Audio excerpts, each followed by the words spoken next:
overall very strong episode of SmackDown. And the one thing people are talking about is, of course, CM Punk. So we'll definitely spend the most time on that. Matter of fact, if you guys don't mind, let me quickly just run through SmackDown, just giving you my overall thoughts on the show. Crowd was amazing. Providence, Rhode Island, wonderful. Great audience. The troops, everybody. It was amazing. The energy was high.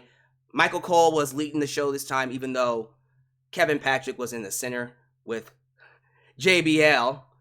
It's funny, like, JBL and Michael Cole, when they first started doing commentary back in, 2007, 2008, around that time, I forgot. Great chemistry. Excellent duo. I remember them having some of the best calls together.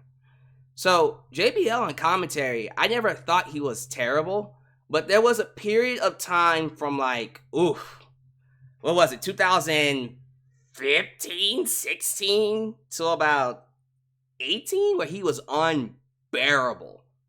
Well, commentary, not even commentary, but WWE was unbearable at that point. But, yeah, he's always been good. Him and Michael Cole understand how to get people into the show, how to help people connect, how to help people relate.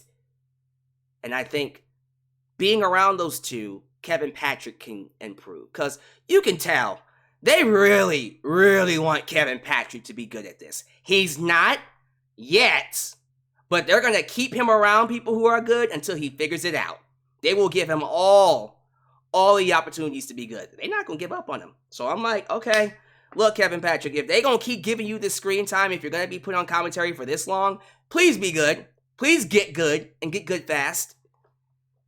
But anyways, besides commentary, they did a tournament for a shot at the U.S. title. Of course, Logan Paul is the current U.S. champ.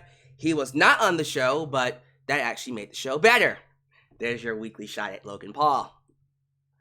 Dragon Lee took on Santos Escobar in round 1. This is the match where Dominic Mysterio came out. And when I saw Dominic Mysterio come out, instantly I thought, man, Santos Escobar and Dominic Mysterio, that's a hell of a pairing right there. It wasn't to do that. I think they were teasing it a little bit, but the reason why Dominic Mysterio came out was to watch Dragon Lee, because Dragon Lee and him are having a match tomorrow night for NXT's pay-per-view, whatever the hell that is. What is it called? Deadline? Sure. But Santos Escobar just runs through Dragon Lee, just like he did at the pay-per-view. There wasn't much of a difference from their match at the pay-per-view. It just happened. And Santos just wins clean.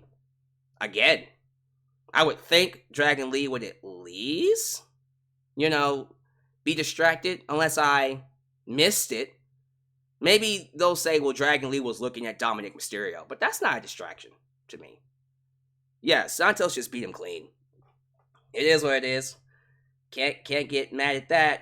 Randy Orton was backstage talking to Mr. Nick Aldis, and Randy gave Nick a check because he was fined normally for hitting that RKO. So Randy got fined. He was talking about, how do I trust LA Knight? I don't like LA Knight. And Aldis says, I assure you everything will be fine. But then Aldis looked at the check and said, this is a $100,000 check. I only fined you $50K. And Randy's like, oh, don't worry, that's for next time I give you an RKO. Look here. If we're going to do Randy Orton versus Nick Aldis at WrestleMania, I'm not going to say no to that. If that's what you want to do, go for it. Cody Rhodes came out, of course. All love to the troops. American Nightmare, American Dream, his dad. Such a powerful segment. He introduced some American Drill Team. Fucking phenomenal. I even love the opening song that they did. It wasn't America the Beautiful. It was wherever American Hymn. Was it God Bless America? Yeah, it was God Bless America by War and Treaty. The War and Treaty, right? I think it was called The War and Treaty. Beautiful. Everything about this show was well done. Very well structured, too. I even love that they put CM Punk in the center of the show just so he can have enough time to talk. And it was well done. Bobby Lashley, Karrion Kross. Guess who won this match? Bobby who? Bobby Lashley, is world champion contender for me. I don't think he, in my opinion, I don't think he should be going after the mid-card title right now. He should be going after Roman Reigns. That's where he should be. And people like Karrion Kross should be competing for this belt. And to see Karrion Kross lose, it bothers me. Not because I understand why you don't want to push him right now. Because Karrion Kross he's so damaged. It's kind of at the point now where you have to start all the way back over with him again.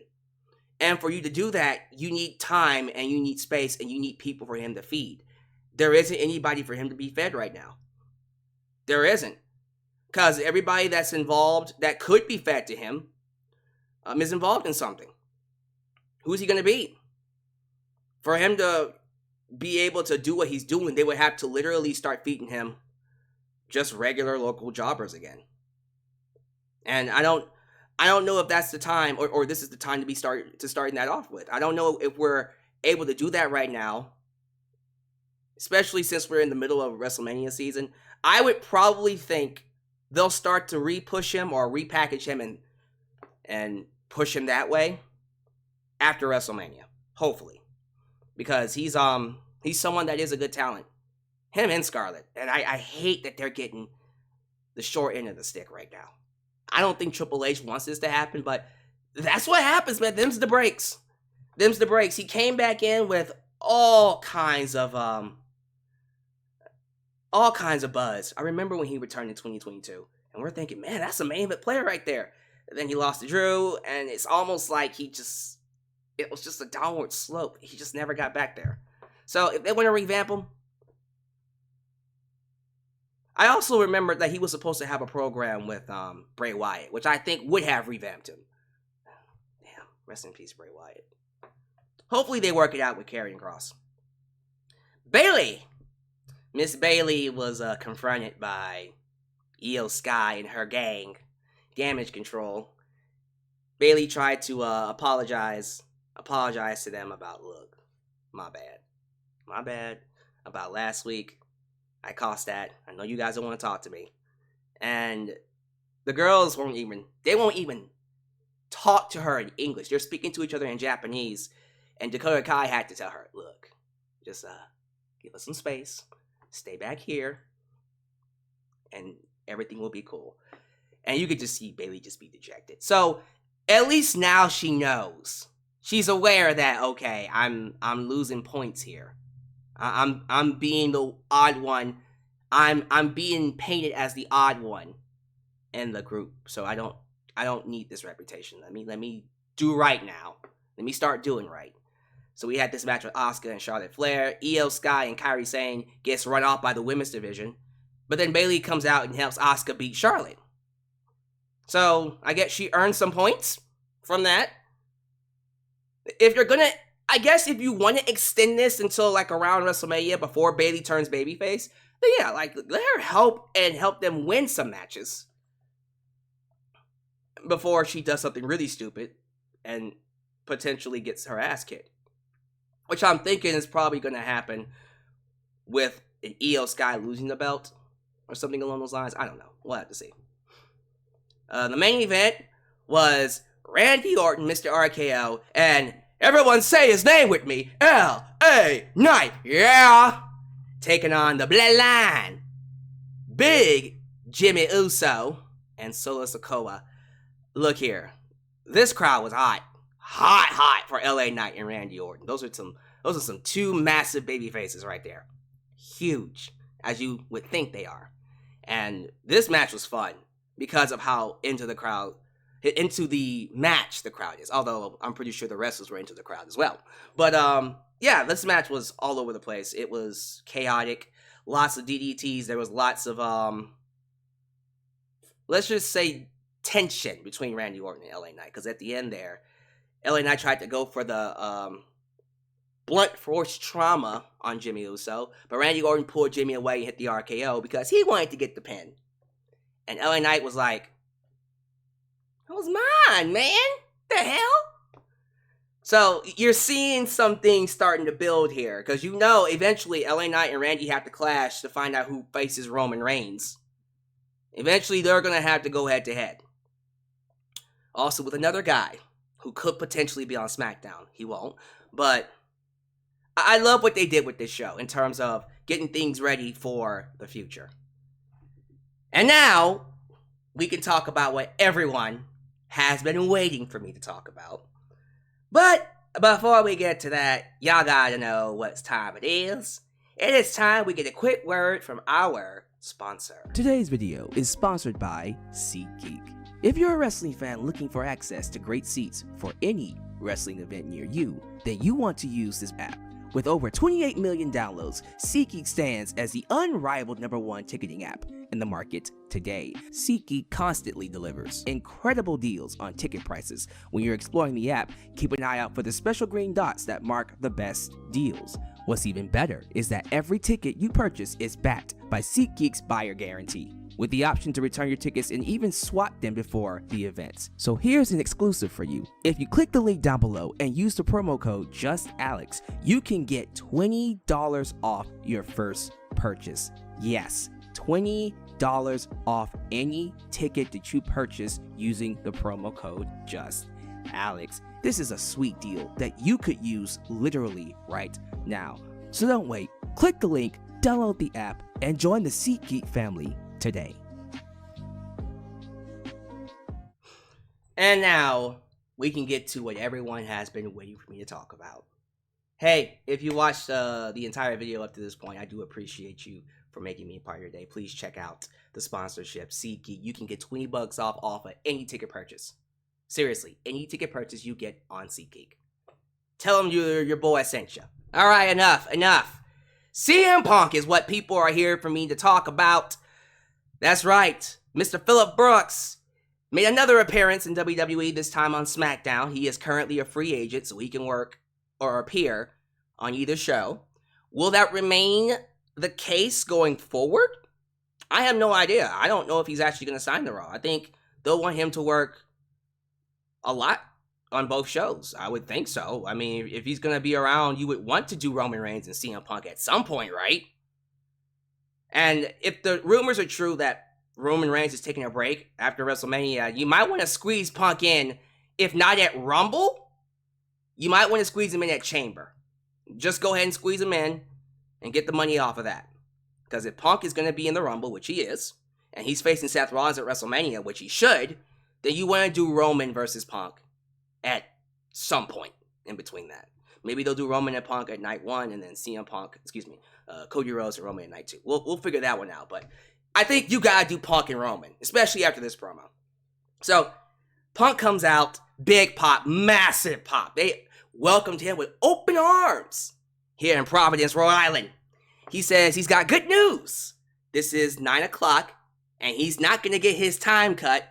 So you want to chant his name? Go ahead. And then we get the loudest CM Punk chant we've had in a while. And they chant. He talks about Adam Pearce wanting to sign him.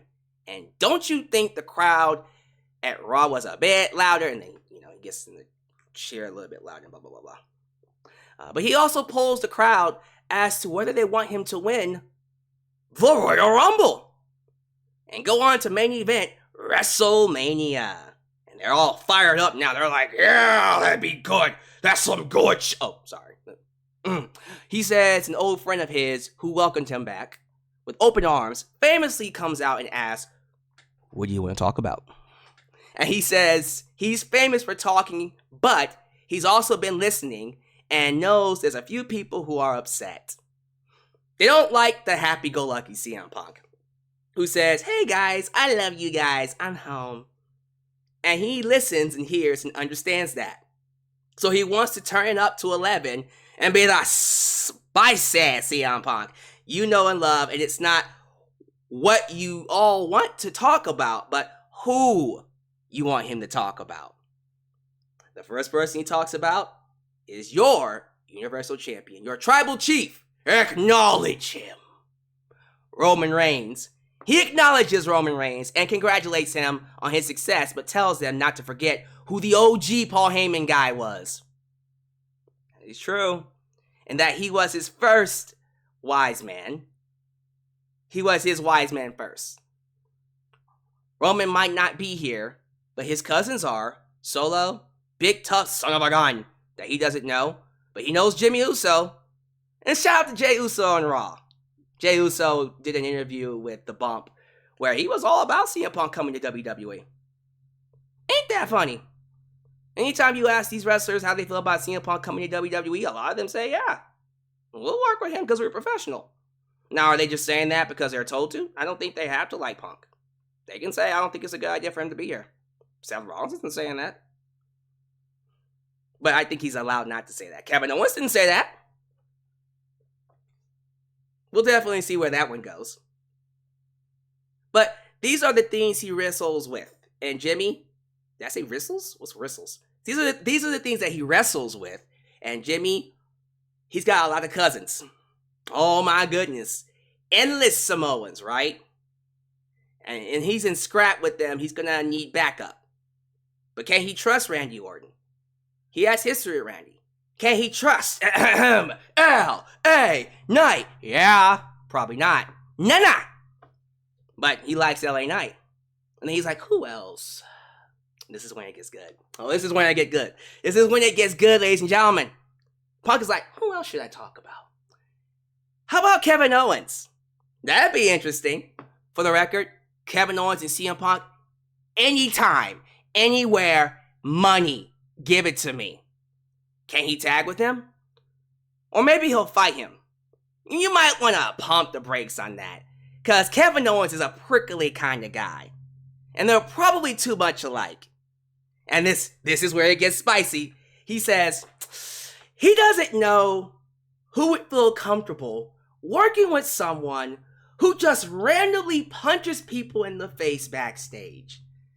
It's 2023, people. You just can't go doing that. That's insane. That's insane. Literally, the WWE crowd was like, what the hell is he talking about? Like, the crowd didn't react to it at all. They're just like, apparently he said something there. But me, I was like, ha ha ha ha ha ha, suck it, Elite. I was in it. I was laughing my ass off when he took that subtle shot. That was the subtlest shot at AEW I've seen so far, and I love it. That's what I wanted on Raw. And yeah, people were like, that was a shot? Yeah. He's saying, why would anyone want to work with someone who would randomly punch people in the face backstage?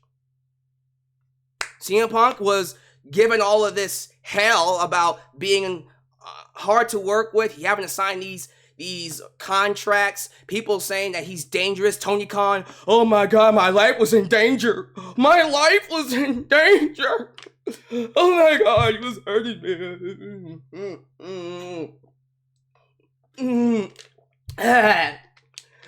Punk was gonna kill me, I swear to God.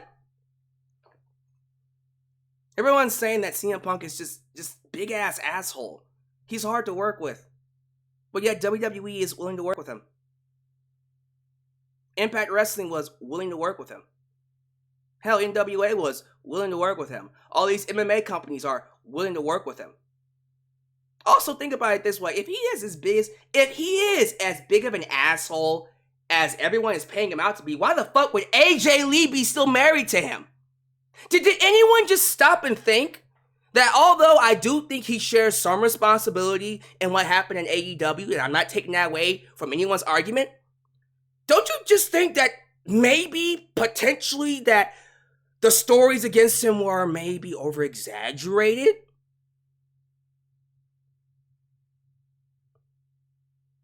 I mean, come on. Would anyone really feel like their life is in danger with CM Punk in the room? If I'm Tony Khan, I'm surrounded by Samoa Joe and Miro and who else was back there? I know it was Jack Perry and Punk getting into a fight at All In. I forgot there were multiple people back there that saw it. I'm surrounded by all these men. Why would I feel like my life is in danger? But see, that's what happens when you don't work shit out. So now CM Punk gets to go to WWE, and now he gets to paint his own picture. He can't talk shit about the Elite, but he can sure as hell take subtle shots at them. He can't mention what happened in the brawl a year ago, but who says he can't tell his own version of it? And now they're giving him the platform to tell the story. And guess what? WWE's not producing his segments. They're not telling him what to say. They're letting him go out there and talk. They're giving him free reign to say what he needs to say. And see, what can AEW do about it? Absolutely nothing. And he's saying it on a bigger platform, which makes them look like dumbasses because now he's in control of the story. Oops. Maybe if you would have worked things out with him and just let things smooth over, we wouldn't have been in this situation. Because, no, I do not think it's all CM Punk's fault that things didn't work out in AEW. Anyone that's assuming that are probably just Elite fans and can't see the Elite doing anything wrong. Or just hate CM Punk's guts to that severe of a level that they can't be reasonable and biased. But again, I might be the biased CM Punk fan that thinks he did nothing wrong. I don't think he did nothing wrong. I do think he shares responsibility in what happened. I don't think CM Punk was the leader that AEW needed. And I'll say that right now. He wasn't the leader that they needed to be. He wasn't what I needed him as a fan to be to help that company get to the next level and potentially compete with WWE at some point. And maybe he was just never meant to be that. Maybe he's just meant to be what he is right now. A big name in WWE. But reality of the situation is, now he has the platform to tell his own story. He might not be able to give you legit details. He might not be able to violate some certain code of ethics here and there. But you don't think CM Punk is clever enough to play within the lines? I loved it. Loved the subtle shot. It was subtle enough to where he couldn't get in trouble. Because some people might perceive it as him taking a shot at himself. Man, who would want to work with a guy like that? Damn. God, I got fired. You know what I mean? It was such a good line. Everybody's happy to see CM Punk. Even JBL. Except for that one guy. He won't put any stock in anything he has to say. And it's not because he has a whiny voice. But he's not even the man in his own household. And done. And you're done. We're not even ready yet. We're not even starting the feud, and CM Punk just ended Seth Rollins already. Look here. If Becky Lynch ever gets involved in the feud with CM Punk and Seth Rollins when it gets started, baby, it's going to be one of the greatest feuds of all time. Please get Becky Lynch and CM Punk inside the ring. Oh my God. And then, if she's available, wife versus wife, AJ Lee versus Becky Lynch. Do it. Money. Money, money, money, money. Where's Debit Money Adams when you need him? CM Punk continues saying, I'm here to have some fun. He's going to talk to Nick Aldis. He's going to talk to Adam Pearce. He's going to call Mr. Heartbreak Kid Shawn Michaels to see if he can appear on NXT. But he says he's back, and he has one goal, and that's to main event WrestleMania. An excellent promo. Excellent promo. So much better than the promo on Raw. You even got him meeting up with Cody Rhodes backstage. Cody Rhodes says, so I hear and I understand that you plan on main event in WrestleMania. So that would entail you winning the Royal Rumble. And Punk's like, yeah, that would. And Cody said, that's interesting. And then he shook his head and walked away. I said, that's that right there. Punk and Cody. Oh. Give it to me. Give that to me. That's a AEW! That could have been you! That could have been you, Tony! God damn it! Don't matter, because I'm getting it here in WWE. And then we see CM Punk confront Randy Orton and LA Knight. Again, LA Knight and CM Punk. Man, it's a great time to be watching WWE. I feel like they're about to start cooking a lot when we get to WrestleMania season. I love this. I loved everything about Punk tonight. And I thought this overall show was a very good, very strong showing. Lots of storytelling. Action inside the ring. I think I've just kind of accepted that WWE's action when it comes to weekly shows will probably be, at best, solid, decent. They're more focused on the storytelling aspects, and then they'll save the great matches, awesome matches for the pay-per-views, or PLEs, whatever you want to call it. And that's fine. Make us pay for the actual good wrestling. Focus on the storytelling, the moments on the weekly shows. Build the characters, build the stories weekly. Give us an awesome match here and there for sure, but focus mainly on talent, on stories, and then give us the blow-offs at the pay-per-views, which is how it should be. Thank you, Triple H. It's a great time to be a fan. It's a great time to be a wrestling fan when you're watching WWE and when you're watching AEW, but they need to get their act together for real. But alright, let me go ahead and turn this off before I start pissing off AEW fans. Probably too late, right? Thank you all for watching. Thank you for giving me a chance to speak on my mind on Mr. CM Punk and WWE. If you like what I had to say or you want to give me your thoughts, leave it down below in the comments. Give me your thoughts about the show, about CM Punk, the shot he took at AEW. And yeah, man, I appreciate y'all for making me a part of your day as you follow out, do all the YouTube things. Like the video, subscribe, and click that bell to catch all my content when it comes out. Follow me on social media, Facebook, Twitter, Instagram, TikTok, and donate using PayPal, Patreon, Cashapp, and Venmo. You guys are awesome. I appreciate you for making me a part of your day. And as always, I will see you next time right here in Alyx's world. The place that is, was, and forever will be a safe space for wrestling fans like you. Happy holidays. Catch you next time. Peace. When you're